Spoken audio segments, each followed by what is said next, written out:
বসন্তত উৰাল কুহি পাত বিহুলৈ বুলি খুৰি দেৱে লগালে তাত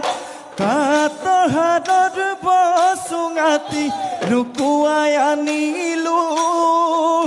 বিহুতে বজাবলৈ গগনা দিলো দিয়া চুম বোলাই দিয়া